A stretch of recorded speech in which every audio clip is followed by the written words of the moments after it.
R.I.P. James Earl Jones, bro. Oh, yeah. He is a legend, bro. I seen that right before I came up in here, and I was like, dang, bro. That's Mufasa, bro. It is, man. That's Mufasa. Rest King in peace to him. Joffrey We Joe. lost. It's been a lot of people that I've been seeing RIPs go out to way too soon. That's sad. Rest in peace to Beat King. We didn't say that. Rest in peace to Chris Quan. Davis. I know y'all don't know him. Nobody knows him that we talking to, but he was somebody who was very significant out here in Madison. Did a lot of stuff with the youth, coaching them in basketball. He was a basketball star out here when he was a youth, and he passed away unfortunately. So shout out to him and his family. And I don't know, just being in Madison, I just had to say that since we bringing up RIPs. I don't like to be sad and stuff, but if we in that area, I gotta mention him, man, because yeah. Condolences to another hip hop loss was Rich Homie Quan too. Oh man, yeah. You know, Rich Homie Quan is, because I don't want to get into all. I hate that we have to do this because artists losing their life, and of course, like we have to talk about it because they lost their life. Rich Homie Quan is an artist that I think people turned their back on. I think Rich Homie Quan was super dope, right? Mm-hmm. And because of different politics, people kind of like shifted from him, and then I think he let the politics kind of move him away from some of the music he was doing. But I think like Rich Homie Quan should have been one of the biggest artists of like that era, like that era that came out. I don't even want to mention other names. I want to like compare, but like Rich Homie Quan is super talented, and then he caught a lot of slack too for the whole Biggie thing.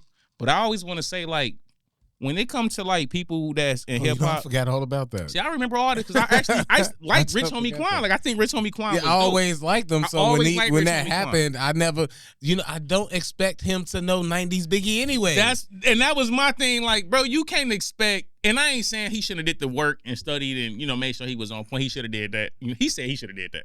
But like, yeah, but they also gave him. I'm sure they gave him a check. But my bad. Yeah, no. But the fact that he even wanted that.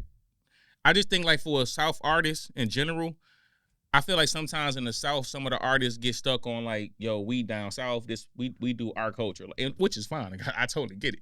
But like when you see the Southern artists like T.I., he shows you that he's in tune with things on the East Coast, things on the like. I like that type of thing where like in the Midwest, we naturally like that. We listen to everything, bro. We can listen to a Kendrick, Boss Man D-Lo, Benny the Butcher. Because we in the Midwest, it's like we don't have to stick to one particular brand of music. So I like when I hear coast to be loyal to. None. We can listen to whatever. We can listen to Detroit, Oakland music, whatever we want to listen to. And we can still be loyal to our Midwest, like a Twista, and I was Twista, Do or Die, Bump J, all T Chicago Grizzly, artists. Bump J. No, I rock. I'm a big Bump J. T Grizzly, Vezzo. Like you, it's different people. That Machine Gun Kelly got a day in Cleveland. Like Midwest show love. Ray Cash. Shout out to Ray Cash, bro. Ray Cash was dope. It's like we in the Midwest, we able to do that. So when I see an artist from down south who even like willing to do that, like I just think that's dope. So even though he kind of messed it up, I just thought it was dope that Rich Homie even tried that. I thought Rich Homie should have really been a much bigger artist. But R.I.P. to Rich Homie, man. I hope they come out with like a posthumous album or however you said that. Posthumous album. If he was working on music, I would definitely want to hear some because some of the stuff that I heard they was open. Shout out to Joe Budden podcast, of course. I listen to that religiously.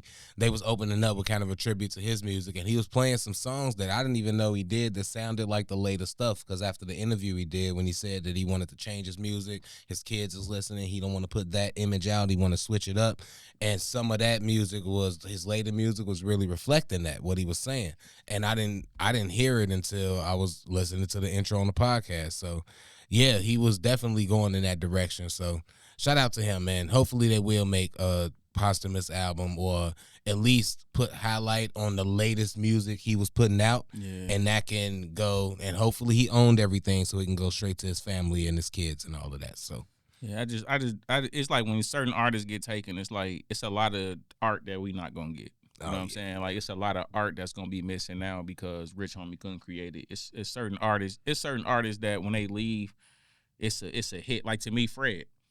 Like it's so many punchlines we never gonna hear because Fred ain't here to give it to us. You know what I'm saying? So it's like He'll definitely have something to say about them astronauts stuck in space. Oh, what Fred have so bro? Fred have punchlines about stuff we ain't even thinking about. You know what I'm saying? Say how he sell fiends something to have him stuck in space like the astronauts or something. You know, something wild.